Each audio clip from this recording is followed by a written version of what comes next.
नमस्कार दोस्तों, YouTube channel the administrative scholar में आप सभी का बहुत बहुत स्वागत है।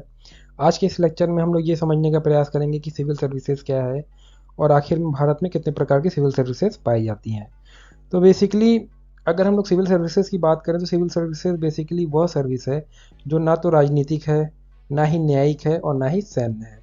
अर्थात इन तीनों क्षेत्रों को छोड़ के जो भी सेवा भारत में, जो भी गवर्नमेंट ऑर्गेनाइजेशन जो भी सेवा प्रोवाइड करती है, वो आपकी सिविल सेवा के अंतर्गत आती है।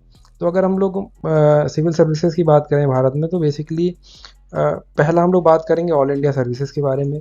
दूसरा हम लोग बात करेंगे सेंट्रल सिविल सर्विसेज के बारे में। तीसरा हम लोग बात करेंगे स्टेट सिविल सर्विसेज के बारे में। और चौथा हम लोग बात करेंगे लोकल सिविल सर्विसेज के बारे में।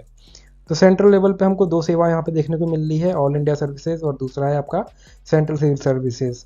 और स्टेट लेवल पे हमको स्टेट सिविल सर्विसेज के बारे में बात करेंगे और लोकल लेवल पे हम लोग लोकल सिविल सर्विसेज की बात करेंगे। जैसा कि हम लोग जानते हैं कि भारत का जो एडमिनिस्ट्रेटिव स्ट्रक्चर है वो central administrative system, state administrative system और लोकल एडमिनिस्ट्रेटिव सिस्टम पे विभाजित है। तो इसी प्रकार से हम लोग ये इन एडमिनिस्ट्रेटिव सिस्टम के माध्यम से हम लोग इन सर्विसेज के बारे में समझने का प्रयास करेंगे।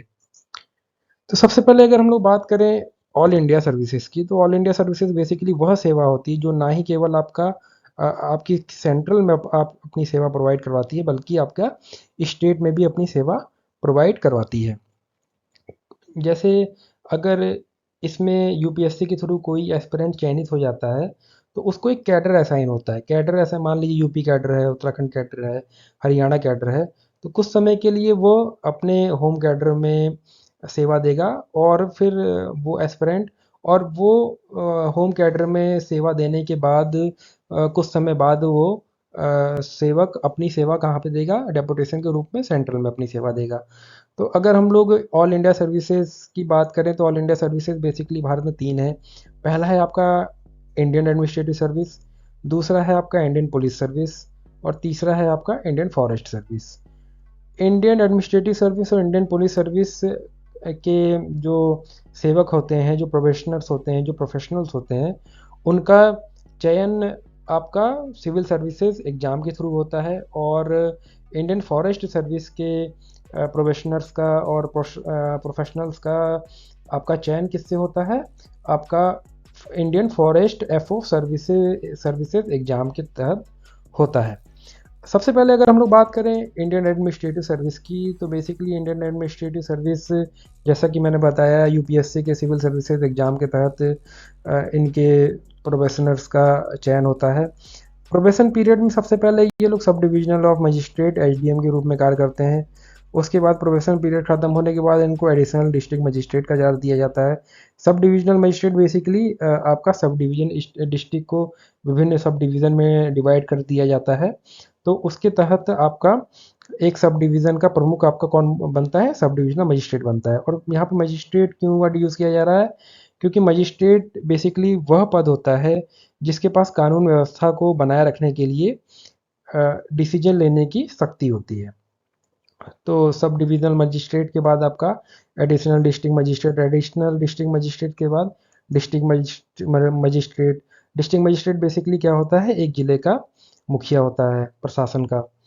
उसके बाद अगर छोटा एडिशनल डिस्ट्रिक्ट मजिस्ट्रेट के बाद छोटे डिस्ट्रिक्ट के ये लोग डीएम बनते हैं और उसके बाद कुछ समय बाद फिर बड़े डिस्ट्रिक्ट के डीएम इनको बनाया जाता है।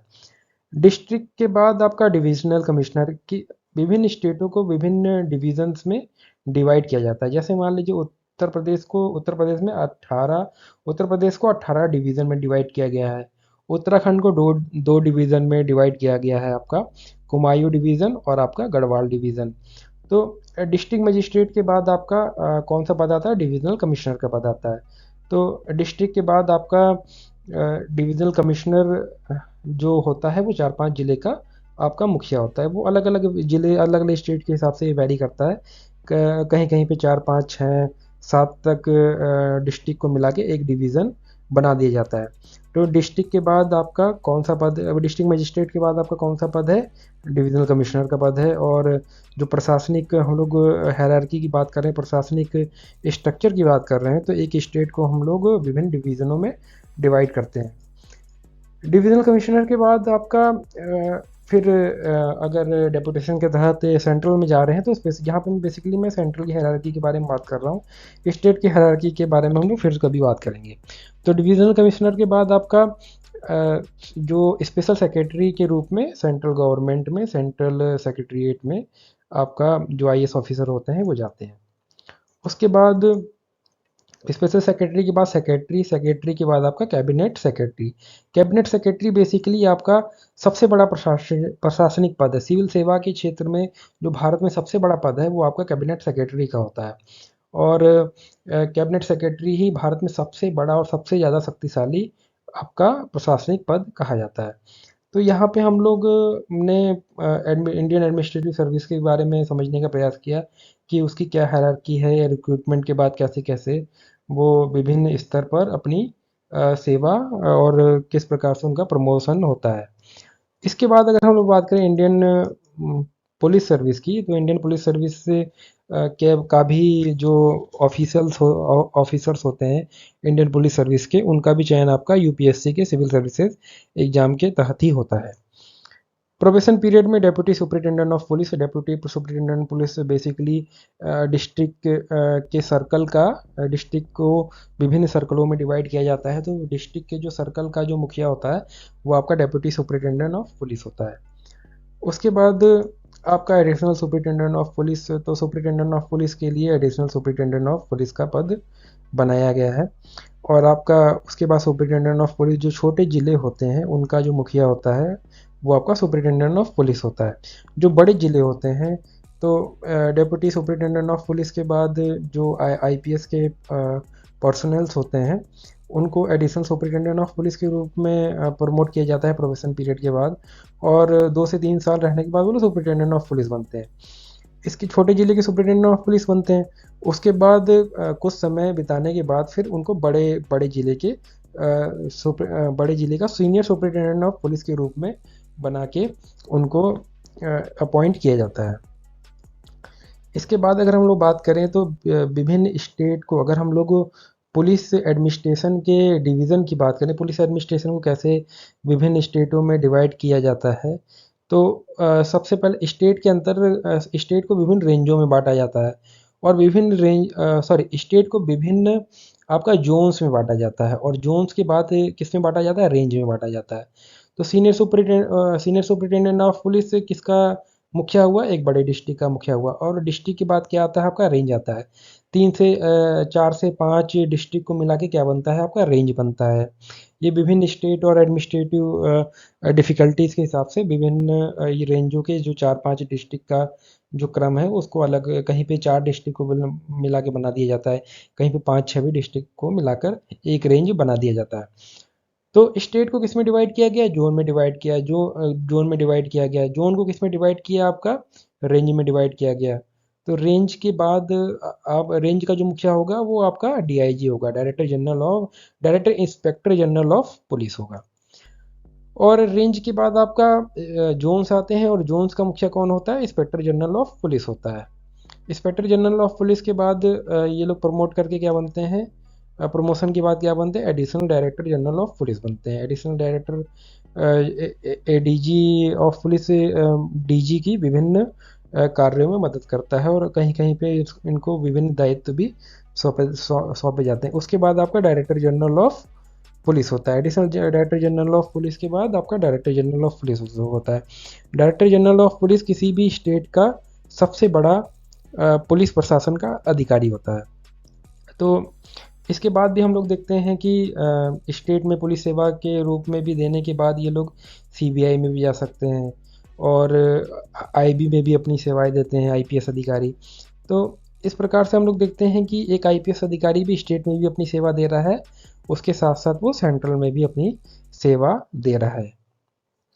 इसके बाद अगर हम लोग तीसरी ऑल इंडिया सर्विस की बात करें, इंडियन फॉरेस्ट सर्विस की बात करें, तो इंडियन फॉरेस्ट सर्विस का एक अलग से एग्ज़ाम होता है। और बेसिकली इंडियन फॉरेस्ट सर्विस में जो साइंस से ग्रेजुएट होते हैं सिर्फ वही लोग बैठ सकते हैं। अभी तक हम लोग इंडियन एडमिनिस्ट्रेटिव सर्विस और इंडियन पुलिस सर्विस की बात कर रहे थे। तो इंडियन एडमिनिस्ट्रेटिव सर्विस और इंडियन पुलिस सर्विस में कौन बैठ सकता था, आपका उसमें सिर्फ और सिर्फ आपके जो सिंपल ग्रेजुएट थे वो बैठ सकते थे। लेकिन इंडियन फॉरेस्ट सर्विस में आपके जो साइंस ग्रेजुएट होंगे वही बैठ पाएंगे, और इसका अलग से एग्ज़ाम होता है। इंडियन फॉरेस्ट सर्विस एग्ज़ाम के नाम से यूपीएससी इसका अलग से एक एग्ज़ाम करवाती है। बेसिकली इसका नोटिफिकेशन सिविल सर्विसेज के साथ में ही होता है। पहले अलग अलग होता था, लेकिन अब नोटिफिकेशन साथ में वो होता है, और उसका प्री का एग्ज़ाम एक ही होता है। सिविल सर्विसेज और इंडियन फॉरेस्ट सर्विस के प्री का एग्ज़ाम एक ही होता है, लेकिन मेंस का एग्ज़ाम इसका अलग अलग होता है। और इसकी जो एजुकेशन क्वालिफिकेशन है वो भी सिविल सर्विसेज एग्ज़ाम की तरह नहीं होती, अलग होती है। जैसा कि मैंने बताया कि इसमें जो साइंस के ग्रेजुएट होते हैं वो बैठ सकते हैं। तो सबसे पहले जो आईएफओएस सर्विस में जो आपके पर्सनल्स जाएंगे, जो इसके ऑफिसर जाते हैं, वो आपका असिस्टेंट कंजर्वेटर ऑफ फॉरेस्ट बनते हैं। Assistant conservator of forest basically sub division के अधिकारी होते हैं। उसके बाद ये डिविजनल कंजर्वेटर ऑफ फॉरेस्ट होते हैं, जो कि फॉरेस्ट डिवीज़न के अधिकारी होते हैं। इसके बाद ये लोग कंजर्वेटर ऑफ फॉरेस्ट बनते हैं। कंजर्वेटर फॉरेस्ट के बाद चीफ कंजर्वेटर ऑफ फॉरेस्ट बनते हैं। चीफ कंजर्वेटर ऑफ फॉरेस्ट के बाद ये principal chief conservator of forest के रूप में अपनी सेवा देते हैं। अगर हम लोग इस हायरार्की को और अच्छे तरीके से समझने का प्रयास करें, तो assistant conservator of forest basically मैंने बताया सब डिवीज़न के अधिकारी होते हैं। उसके बाद डिवीज़न जो डिवीज़न होता है, इसके बाद सब डिवीज़न के बाद डिवीज़न होता है। फॉरेस्ट को जिस विभाग में, स्टेट की किसी फॉरेस्ट को जिस पार्ट में डिवाइड किया जाता है, पहले सब डिवीज़न सबसे छोटे, मतलब आईपीएस के लिए वो आईएफओएस के लिए सबसे छोटा स्तर है। सब डिवीज़न के बाद डिवीज़न डिवीज़न के अधिकारी कौन होते हैं आपके? डिविजनल कंजर्वेटर ऑफ फॉरेस्ट होते हैं। उसके बाद होता है सर्किल। तो सर्किल के जो आपके अधिकारी होते हैं वो कंजर्वेटर ऑफ फॉरेस्ट होते हैं।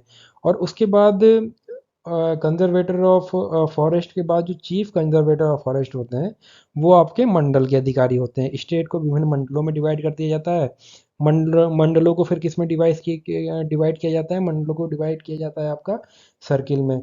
सर्किल को फिर डिवीज़न में, डिवीज़न को फिर सब डिवीज़न में। अगर हम लोग इसके इसके नीचे जाएं, तो आपका रेंज के जो ऑफिसर होते हैं, फॉरेस्ट रेंजर होते हैं, वो बेसिकली आपका स्टेट फॉरेस्ट सर्विस के अधिकारी होते हैं।